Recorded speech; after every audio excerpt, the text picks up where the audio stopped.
អស់កាលជាយូរលង់ណាស់មកហើយមានប្តីប្រពន្ធពីរនាក់រស់នៅក្នុងភូមិតូចមួយកន្លែងស្ថិតនៅជិតតំបន់ជិតព្រៃភ្នំដោយកន្លែងរបស់ពួកគេគឺមានលក្ខណៈស្រស់ស្អាតប្រកបដោយខ្យល់អាកាសបរិសុទ្ធរួមជាមួយនឹងព្រៃឈើជាច្រើនប្តីប្រពន្ធអ្នកទាំងពីរគឺជាអ្នកលក់អុសដែលរកបានមួយថ្ងៃហូបមួយថ្ងៃព្រោះតែតំបន់នោះមិនសូវមានអ្នកទិញអុសប៉ុន្មានឡើយព្រោះវាជាតំបន់ព្រៃឈើស្រាប់ពួកគេរស់នៅក្នុងជីវភាពក្រលំបាកដោយថ្ងៃខ្លះពួកគេលក់មិនដាច់សូម្បីតែមួយអ្នកទាំងពីរជាមនុស្សដែលមិនសូវមានការចេះដឹងឡើយដែលជាហេតុនាំឲ្យពួកគេរកនឹកមិនឃើញពីមុខរបររកស៊ីដទៃក្រៅពីការប្រឹងប្រែងទៅរកឈើក្នុងព្រៃមកលក់យ៉ាងលំបាកអ្នកទាំងពីររៀបការជាមួយគ្នាអស់រយៈពេលជាច្រើនឆ្នាំប៉ុន្តែនៅតែមិនទាន់មានកូនមួយនាក់នៅឡើយអាយុរបស់ពួកគេកាន់តែរំកិលទៅធ្វើឲ្យពួកគេមានការព្រួយបារម្ភយ៉ាងខ្លាំងខ្លាចអស់ពេលវេលានឹងអាចមានកូនទៀតថ្ងៃមួយនៅពេលដែលពួកគេដើរទៅក្នុងព្រៃទាំងពីរនាក់ពួកគេនិយាយគ្នាទាំងអស់កម្លាំងថាបងមានអារម្មណ៍ថាហត់នឿយខ្លាំងណាស់អូនពីមួយថ្ងៃទៅមួយថ្ងៃយើងដូចជាយ៉ាប់យឺនខ្លាំងទៅសូម្បីតែកូនម្នាក់ក៏គ្មានអូនក៏ដូចគ្នាប៉ុន្តែយើងទាំងពីរលំបាកប៉ុណ្ណឹងហើយចុះតម្រុំទៅថែមកូនម្នាក់ទៀតលំបាកយ៉ាងណាទៅក៏ប៉ុន្តែបងក៏ចង់បានកូនមួយគ្រាន់ប្រឡែងលេងនិងជាកម្លាំងចិត្តទៅមុខដែរនិយាយបណ្ដើរដើររកឈើបណ្ដើរនៅតាមផ្លូវដ៏វែងឆ្ងាយពួកគេទៅមុខរហូតរកបានឈើគ្រប់ចំនួនដែលអាចនឹងយកទៅលក់បាននៅពេលថ្ងៃបន្តិចអ្នកទាំងពីរក៏ត្រឡប់មកផ្ទះវិញដោយអស់កម្លាំងហត់នឿយជាខ្លាំងនៅពេលដែលពួកគេត្រឡប់មកដល់ផ្ទះវិញពួកគេក៏ប្រទះឃើញកំសៀវដ៏ស្រស់ស្អាតមួយពណ៌សនៅខាងមុខផ្ទះ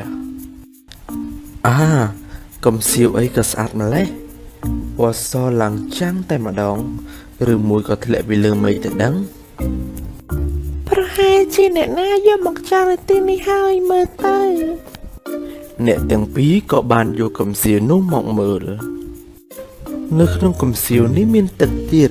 ក្លិនវាដូចជាតែអញ្ចឹងអូនឈ្ងុយខ្លាំងណាស់បានហើយកុំញ៉ាំវាអីព្រោះវាជារបស់ដែលគេចោលយើងមិនដឹងថាក្នុងនោះមានអីខ្លះទេអូអញ្ចឹងចាំបងចាក់ទឹកនឹងចោលហើយយកវាទៅទុកនៅលើតុក្នុងផ្ទះរបស់យើងនិយាយគ្នាចប់អ្នកទាំងពីរក៏ដើរចូលទៅក្នុងផ្ទះរួមជាមួយនឹងកំសៀវតែដែលពួកគេរើបាននៅខាងមុខផ្ទះហើយក៏សម្រាកទៅព្រោះពួកគេក៏អស់កម្លាំងខ្លាំងណាស់ដែរស្អែកឡើងពួកគេទាំងពីររៀបនឹងយកអុសទៅលក់នៅក្នុងភូមិតូចដូចរាល់ដងតែបុរសជាប្តីក៏ស្រាប់តែនឹកឃើញដល់កំសៀវតូចដែលគាត់បានរើបានកាលពីម្សិលមិញអូនសំឡាញ់បងដូចជាចង់ញ៉ាំទឹកតែកាលពីម្សិលមិញដល់ហើយគ្រាន់តែនឹកឃើញដល់ក្លិនរបស់វាក៏ពោះដល់ហើយអូនទៅយកមកដាំឲ្យបងបន្តិចបានទេចាបងចាំបន្តិចអញ្ចឹងចាំអូនទៅដាំទឹកតែឲ្យបងញ៉ាំនារីជាប្រពន្ធក៏ដើរទៅរកតុដាក់តែហើយក៏លើកយកកំសៀវតែនោះមកដាំតែស្រាប់តែឃើញកំសៀវតែនោះមានទឹកតែពេញដោយមិនអស់ចិត្តនាងក៏យកទៅសួរប្តីរបស់នាង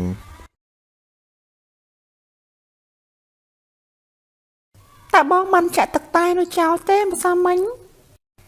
បងបានចាក់វាចេញអស់ហើយតើហើយយកវាទៅលាងទៀតរួចក៏ដាក់លើតុនោះទៅតែហេតុអីបានជានៅមានទឹកតែនៅក្នុងកំសៀវនេះទៀតទេវាមិនអាចទៅរួចទេ ហេតុអីបានជាកើតឡើងបែបនេះឬមួយក៏វាជាទឹកតែវីតាមីនដែលវាអាចដាំខ្លួនឯងបាននឹងដោយចង់ដឹងបុរសជាប្តីក៏យកទឹកតែនោះទៅចាក់ចោលម្ដងទៀតហើយយកវាទៅទុកនៅកន្លែងដដែលអ្នកទាំងពីរក៏ចាក់ចេញពីផ្ទះហើយយកឈើដែលខ្លួនរកបានទៅលក់នៅក្នុងភូមិដូចសពមួយដង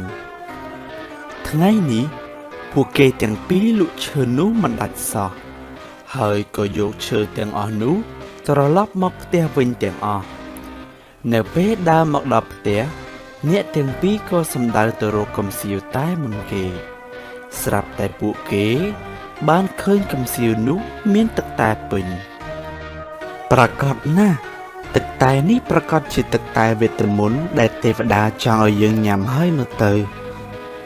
ពិតមែនហើយបងវាប្រហែលជាអាចជួយយើងបានអោទេវតាអើយបើជាទឹកតែវេទមន្តមែនសូមឲ្យគ្រួសារខ្ញុំបានរួចផុតពីភាពក្រីក្រនេះផងចុះនិយាយចប់បុរសជាប្តីក៏បានញ៉ាំទឹកតែនេះអស់ហើយពួកគេក៏ចូលទៅសម្រាកលុះព្រឹកឡើងអ្វីគឺបានប្រែប្រួលទៅតាមការប៉ងប្រាថ្នារបស់គេពួកគេងើបមកវិញជាមួយនឹងរបស់របរជាច្រើននៅក្នុងផ្ទះគ្រឿងអលង្ការគ្រឿងសង្ហារិមនិងរបស់របរផ្សេងទៀតដែលគេមិនធ្លាប់មានផ្ទះរបស់គេពីមុនក៏ប្រែក្លាយជាផ្ទះដ៏ធំហើយស្រស់ស្អាតយ៉ាងខ្លាំងពួកគេទាំងពីរសប្បាយចិត្តណាស់អូនសម្លាញ់អើយបងសប្បាយចិត្តខ្លាំងណាស់ពេលនេះអ្វីគឺបានផ្លាស់ប្ដូរហើយពួកយើងមានហើយអរគុណទឹកតែវេទមន្តបងមិននឹកស្មានថាអ្វីប្រែប្រួលត្រឹមតែមួយយប់សោះតែប៉ុណ្ណេះគ្មានអ្នកណាមើលងាយយើងទៀតឡើយមែនហើយបងសម្លាញ់យើងមិនដែលបាននៅក្នុងផ្ទះដ៏ធំនេះពីមុនមកទេអូនពិតជាសប្បាយចិត្តខ្លាំងណាស់ពួកគេទាំងពីរនាក់ឈប់ទៅលក់ឈើទៀតហើយរស់នៅជាមួយនឹងទ្រព្យសម្បត្តិយ៉ាងច្រើនពេលយប់ឡើងគាត់ក៏បានប្រាថ្នាសុំកូនមួយទៀតរួចក៏ផឹកទឹកតែទៀតស្អែកព្រឹកពួកគេក៏បានកូនប្រុសមួយដូចបំណងពួកគេរស់នៅជាមួយគ្នាយ៉ាងមានសេចក្តីសុខប៉ុន្តែរឿងដ៏អស្ចារ្យនេះត្រូវបានលេចឮទៅដល់សេដ្ឋីម្នាក់ដែលជាអ្នកមានជាងគេប្រចាំភូមិគាត់ជាមនុស្សដែលមានចិត្តលោភលន់ចង់បានមិនចេះឆ្អែតគាត់បានបញ្ជាឲ្យអ្នកបម្រើម្នាក់ចូលទៅលួចកំសៀវតែនោះពីផ្ទះប្តីប្រពន្ធទាំងពីរនាក់នោះឯងឈប់ទៅលួចយកកំសៀវទឹកតែវេទមន្តដ៏អស្ចារ្យនោះពីផ្ទះប្តីប្រពន្ធទាំងពីរនាក់នោះយកមកឲ្យយើងឲ្យបាននៅក្នុងថ្ងៃនឹងយើងឮថាពួកគេមានទ្រព្យសម្បត្តិស្ដុកស្ដំដោយសារតែពួកគេផឹកទឹកតែនោះឯងឆាប់ទៅយកកំសៀវទឹកតែនោះមកឲ្យយើងឲ្យទាល់តែបានយើងមិនឲ្យអ្នកណាម្នាក់មានជាងយើងជាដាច់ខាតនិយាយចប់អ្នកបម្រើនោះក៏ដើរសំដៅទៅផ្ទះប្តីប្រពន្ធទាំងពីរនាក់នោះឆ្លៀតឱកាសដែលប្តីប្រពន្ធទាំងពីរនាក់នោះមិននៅផ្ទះអ្នកបម្រើសេដ្ឋីក៏បានចូលទៅយកកំសៀវទឹកតែដែលប្តីប្រពន្ធទាំងពីរនាក់នោះដាក់នៅលើតុយកទៅឲ្យសេដ្ឋីដ៏លោភលន់នោះនៅពេលដែលប្តីប្រពន្ធទាំងពីរនាក់នោះត្រឡប់មកផ្ទះវិញគេមិនបានឃើញកំសៀវទឹកតែនោះនៅលើតុឡើយតែពួកគេក៏មិនបានពិបាកចិត្តដោយសារតែរឿងបាត់កំសៀវនោះដែរព្រោះតែពួកគេមិនមានចិត្តលោភលន់និងចង់បានទ្រព្យសម្បត្តិថែមទៀតឡើយអ្វីដែលគេបានប៉ុណ្ណេះគឺគ្រប់គ្រាន់សម្រាប់ពួកគេណាស់ទៅហើយអ្នកបម្រើបានយកកំសៀវដែលមានទឹកវេទមន្តនៅក្នុងនោះយកទៅឲ្យសេដ្ឋីដែលមានចិត្តលោភលន់នោះគាត់សប្បាយចិត្តខ្លាំងណាស់ព្រោះគាត់គិតថាក្រោយពីពេលដែលគាត់បានផឹកទឹកតែនោះទៅគឺគាត់នឹងមានជាងគេនៅលើលោកនេះហើយគាត់នឹងបានអ្វីគ្រប់បែបយ៉ាងដែលគាត់ចង់បាន អោទឹកតែវេទមន្តអើយខ្ញុំរាល់ថ្ងៃរួមមិនទាន់បានពេញចិត្តនឹងអ្វីដែលខ្ញុំមាននៅឡើយទេទាំងទ្រព្យសម្បត្តិទាំងការរស់នៅរបស់ខ្ញុំឯងមើលចុះផ្ទះរបស់ខ្ញុំក៏មិនទាន់ធំខ្លាំងនៅឡើយទ្រព្យសម្បត្តិខ្ញុំក៏មានមិនទាន់គ្រប់គ្រាន់បើឯងពិតជាតែវេទមន្តមែនសូមឯងជួយឲ្យខ្ញុំភ្ញាក់ឡើងហើយអ្វីនៅជុំវិញខ្លួនខ្ញុំគឺសុទ្ធតែជាមាសទាំងអស់ពេលនោះអ្នកណាក៏ដឹងថាខ្ញុំជាអ្នកមានជាងគេនៅលើលោកនេះដែរពេលបន់ស្រន់រួចសេដ្ឋីនោះក៏បានចូលទៅក្នុងបន្ទប់គេងនៅព្រឹកឡើងបំណងប្រាថ្នារបស់សេដ្ឋីគឺពិតជាបានសម្រេចមែនអ្វីនៅក្នុងផ្ទះរបស់គាត់គឺសុទ្ធតែជាមាសទាំងអស់តុទូកៅអីផ្ទះគឺសុទ្ធតែជាមាសរួមទាំងប្រពន្ធកូនគាត់ផងដែរឃើញដូច្នោះសេដ្ឋីនោះពិបាកចិត្តយ៉ាងខ្លាំងហើយក៏ដើរទៅរកកំសៀវទឹកបំរុងនឹងផឹកហើយបន់សុំអ្វីឲ្យត្រឡប់មកដូចដើមវិញតែជាអកុសលកំសៀវទឹកតែរួមទាំងតែនៅក្នុងនោះក៏បានខ្លាចទៅជាមាសផងដែរអូព្រះអើយហេតុអីបានទៅជាបែបនេះដោយសារតែការលោភលន់របស់ខ្ញុំបានធ្វើឲ្យប្រពន្ធនិងកូនជាទីស្រឡាញ់របស់ខ្ញុំប្រែខ្លាចទៅជាមាសទាំងអស់អត់ទេដោយសារតែក្តីចង់បានគ្មានចេះប្រមាណខ្លួនបានធ្វើឲ្យសេដ្ឋីដ៏លោភលន់នោះរស់នៅជាមួយនឹងមាសតែបាត់បង់ប្រពន្ធកូនហើយថែមទាំងមិនអាចកែប្រែឲ្យត្រឡប់មកសភាពដើមវិញដោយសារតែកំសៀវតែនិងទឹកតែបានប្រែក្លាយទៅជាមាសទាំងអស់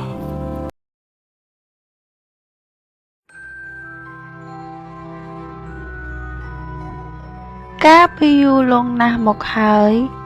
មានទៀនវេទមន្តមួយដើមដែលមានពន្លឺចែងចាំងវាជាទៀនដែលដុតមិនចេះអស់ឡើយវាប្រើសម្រាប់ដុតបំភ្លឺព្រះដំណាក់របស់ព្រះឥន្ទប៉ុន្តែវាត្រូវបានព្រះឥន្ទដាក់ទោសទម្លាក់ចុះឋានកណ្ដាលឲ្យលុតដំខ្លួនពីព្រោះវាបានបញ្ចេញអណ្ដាតភ្លើងធ្វើឲ្យឆាបឆេះព្រះដំណាក់ព្រះឥន្ទស្ទើរតែទាំងស្រុងស្ថិតនៅក្នុងព្រៃដ៏ជ្រៅមួយមានតាឥសីម្នាក់ចេះវិជាសិលខ្លាំងពូកែណាស់គាត់អាចហោះហើរជ្រែកដីបំបាំងកាយជាពិសេសអាចជប់អ្វីដែលគ្មានជីវិតឲ្យមានជីវិតទាំងអស់នៅពេលព្រឹកព្រលឹមបន្ទាប់ពីតាឥសីបានអង្គុយភាវនានៅក្រោមដើមឈើមួយក្បែរអាស្រមរបស់គាត់បានមានប្រផ្នូលមួយចម្លែកខុសពីធម្មតាគាត់បានដើរចាកចេញពីកន្លែងសមាធិធ្វើទៅតាមការប្រផ្នូលនោះស្រាប់តែពេលនោះទៀនវេទមន្តរបស់ព្រះឥន្ទបានធ្លាក់ចុះពីលើមេឃមកដល់ដីចំពីមុខតាឥសីតាឥសីបានប្រមាណមើលឧបនិស្ស័យទៀនវេទមន្តនោះក៏បានយល់សាច់រឿងហេតុអ្វីបានជាវាមកទីនេះប៉ុន្តែតាឥសីធ្វើជាមិនដឹងក៏សួរវាថាចៅទៀនវេទមន្តហេតុអ្វីបានជាចៅមកទីនេះនៅពេលតាឥសីបានសួរវាមិនចង់ចាំអ្វីសោះឡើយពីព្រោះព្រះឥន្ទបានធ្វើឲ្យវាហាក់ដូចជាចាប់កំណើតសារជាថ្មីអញ្ចឹងដូច្នេះពេលតាឥសីសួរហាក់ដូចជាមិនដឹងអ្វីទាល់តែសោះសូមទោសលោកតាខ្ញុំមិនចាំរឿងពីមុនទាល់តែសោះវាហាក់ជាសុបិនអញ្ចឹងពេលក្រោកមកវិញស្រពិចស្រពិលមិនចាំអ្វីទាំងអស់មិនអីទេចៅតើចៅចង់ខ្លាយជាមនុស្សទេបាទលោកតាខ្ញុំចង់ខ្លាយជាមនុស្សណាស់ចង់តាជប់ចៅឲ្យខ្លាយជាមនុស្សតានឹងដាក់ឈ្មោះចៅថាទៀនឈូកបន្ទាប់មកតានឹងបង្រៀនវិជ្ជាសិលនិងយុទ្ធសាស្ត្រប្រយុទ្ធដល់ចៅ លោកតាមិនដាក់ឈ្មោះចៅថាទៀនឈូកអញ្ចឹង តើចៅដឹងទេឈូកជាឬក៏ជាតិដែលដុះចេញពីភក់ល្អកខ្វក់ហើយប្រឹងលូតលាស់ចេញជាផ្កាយ៉ាងស្រស់ស្អាត ឥសីបានជប់ទានវេទមន្តឲ្យទៅជាកុមារជំទង់មានមាឌធំមាំមួនម្នាក់គាត់បានដាក់ឈ្មោះវាថាទៀនឈូក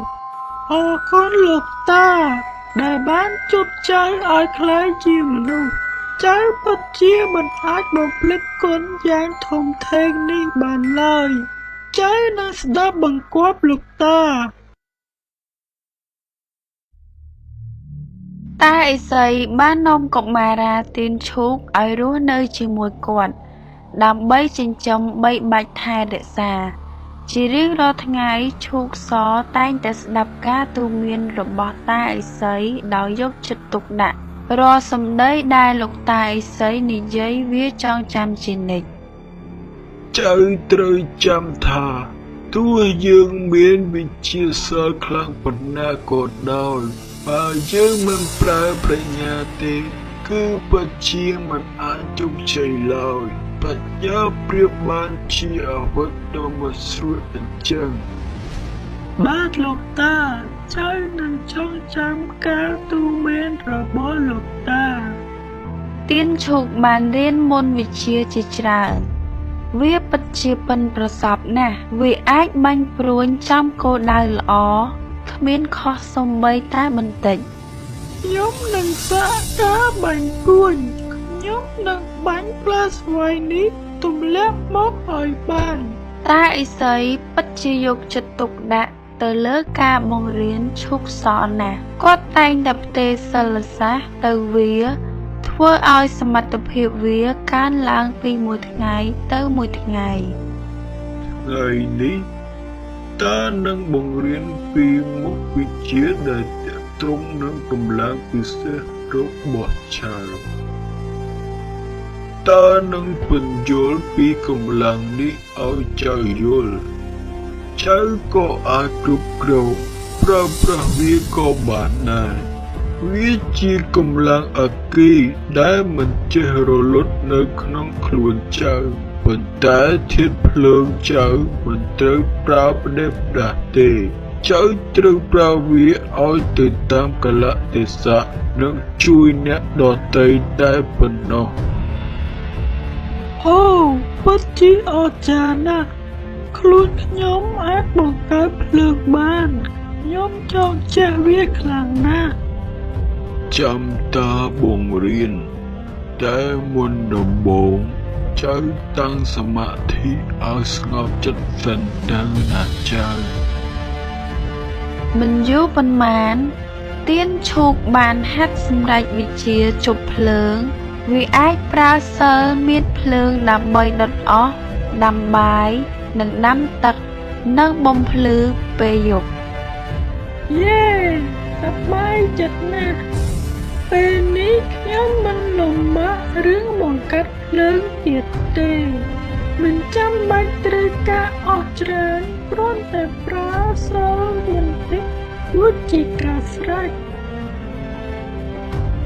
កុមារទៀនឈូកពិតជាសប្បាយចិត្តនឹងអ្វីដែលគេរៀនខ្លាំងណាស់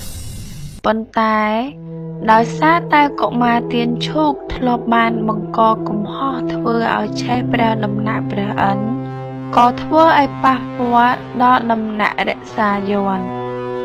វាជាដំណាក់ឃុំឃាំងយក្សកំណាចមួយយក្សក៏បានរួចផុតពីការឃុំឃាំងវាបានទៅអុកឡុកផ្ទះប្រជារាស្ត្រចាប់មនុស្សជាចំណីអាហារ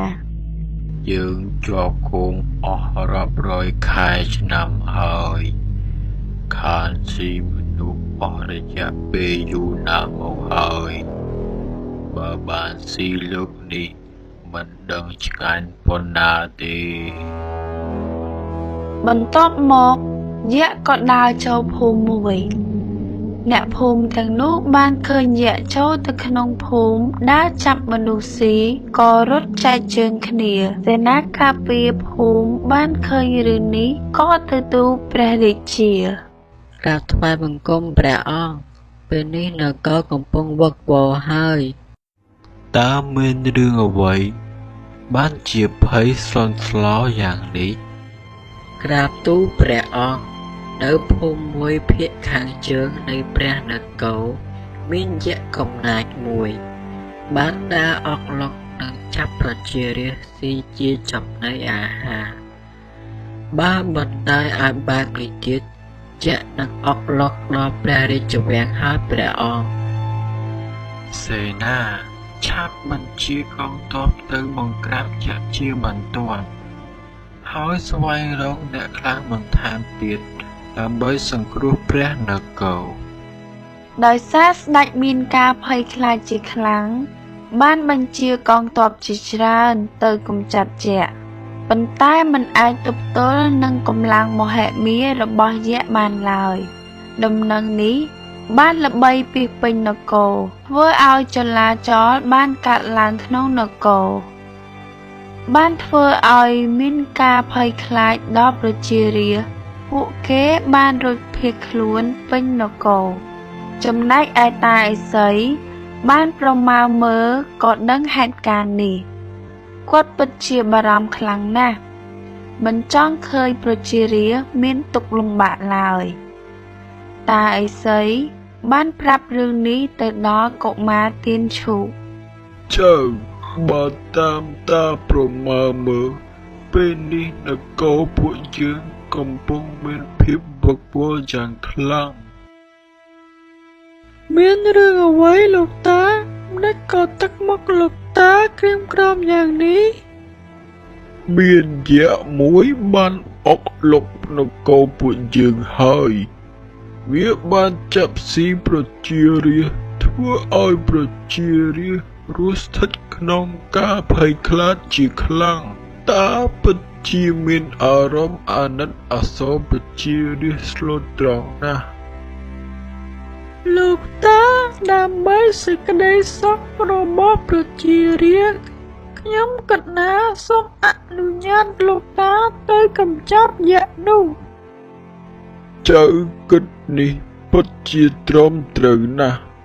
ចៅបានរៀនក្បាច់គុណនិងអក្សរសាស្ត្រពីតាគ្រប់គ្រាន់ហើយអាចការពារខ្លួននិងជួយអ្នកទន់ខ្សោយបានហើយប៉ុន្តែចៅត្រូវចាំថាកម្លាំងបាយមិនទាន់គ្រប់គ្រាន់ឡើយកម្លាំងប្រាជ្ញាក៏ជាអាវុធដ៏មិនស្រួលផងដែរ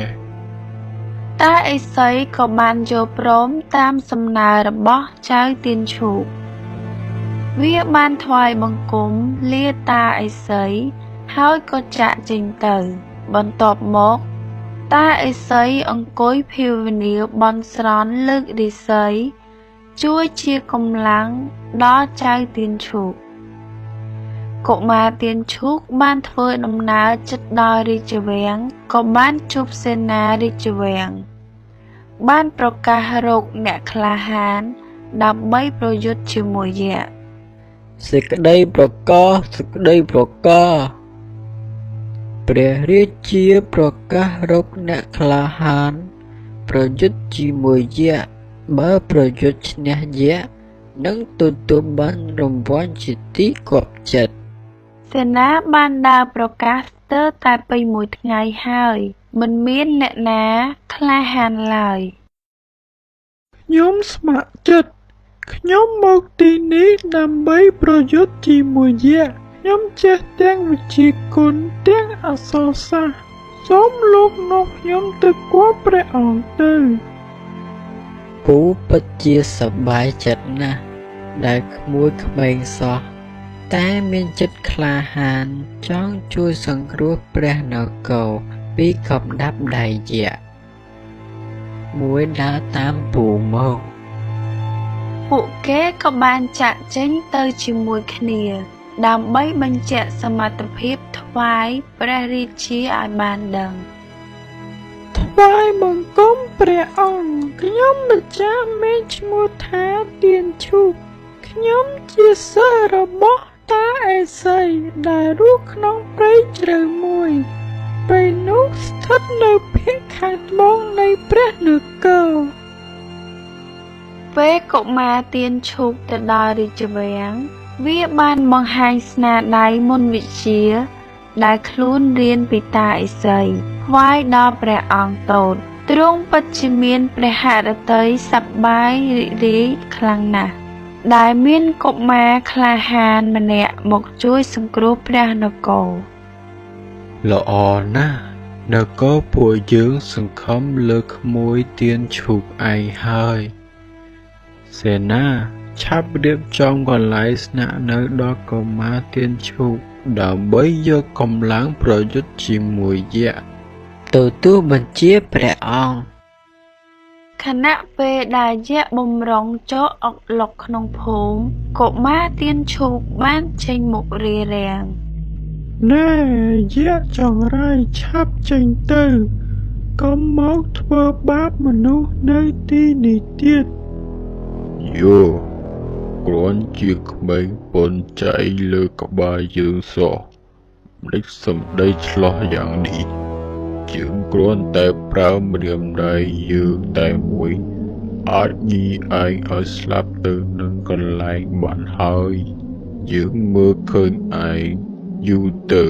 ដូចជាស្រមោចអញ្ចឹងយើងនឹងប្រដៅអាក្មេងមិនទាន់បាត់ធំក្លិនទឹកដោះឯងម្ដងបើចង់ដឹងចូលមកនឹងដឹងថាអ្នកណាខ្លាំងអ្នកណាខ្សោយហើយយក្សនិងកុមារទៀនឈូកចាប់ផ្ដើមប្រយុទ្ធគ្នាធ្វើឲ្យកក្រើកអស់ព្រៃព្រឹក្សាច្រើនយប់ច្រើនថ្ងៃមិនទាន់ដឹងអ្នកណាចាញ់ឬឈ្នះឡើយមិនយូរប៉ុន្មានពួកគេទាំងពីរក៏បានអស់កម្លាំងរៀងខ្លួនក៏បានឈប់សម្រាករៀងខ្លួនយក្សអស់កម្លាំងហើយស្រែកឃ្លានពេកក៏បានដកខ្លួនមួយគ្រាចំណែកកុមារទៀនឈូកក៏អស់កម្លាំងដែរក៏បានត្រឡប់ទៅរាជវាំងវិញដើម្បីសម្រាកយកកម្លាំងអំឡុងពេលដែលកុមារទៀនឈូកសកំពុងសម្រាកវាតែងតែគិតរកវិធីយកឈ្នះយក្សនោះពីព្រោះបើវាប្រយុទ្ធជាមួយយក្សតទៅទៀតប្រកាសជាចាញ់យក្សមិនខានវាបានគិតហើយគិតទៀតទីបំផុតវាក៏បាននឹកឃើញវិធីមួយវាបានចាត់ឲ្យគេធ្វើមន្តក្រដាសដោយពិតមួយយ៉ាងធំដែលក្រដាសនោះបានបៀកក្រមួនទៀនទៅលើវាថែមក្លិនឲ្យឈ្ងុយដូចជាមាន់គេដុតអញ្ចឹងដោយសារយក្សបានប្រយុទ្ធអស់ជាច្រើនថ្ងៃវាពិតជាឃ្លានខ្លាំងណាស់ក៏ធំក្លិនមាន់ក្រដាសនោះវាទ្រាំពុំបានក៏ស្ទុះទៅហើយស៊ីទាំងអស់ពេលនោះវាបានចូលអន្ទាក់របស់កុមារទៀនឈូកវាបានស៊ីមាន់ក្រដាសដែលបៀកក្រមួននោះស្ទើរទាំងអស់ធ្វើឲ្យខ្លួនវាងាយឆេះណាស់កុមារទៀនឈូកបានប្រើមហិទ្ធិឫទ្ធិអគ្គីរបស់ខ្លួនដុតយក្សនោះបន្ទាប់មកភ្លើងបានឆាប់ឆេះយក្សនោះទៅជាផេះបាត់ទៅប្រជាជននិងស្ដេចក្នុងនគរពិតជាសប្បាយចិត្តខ្លាំងណាស់ដែលកុមារទៀនឈូកបានកំចាត់គ្រោះអាក្រក់ចេញផុតបាត់ទៅធ្វើឲ្យប្រជារាស្ត្ររស់នៅយ៉ាងមានសេចក្តីសុខ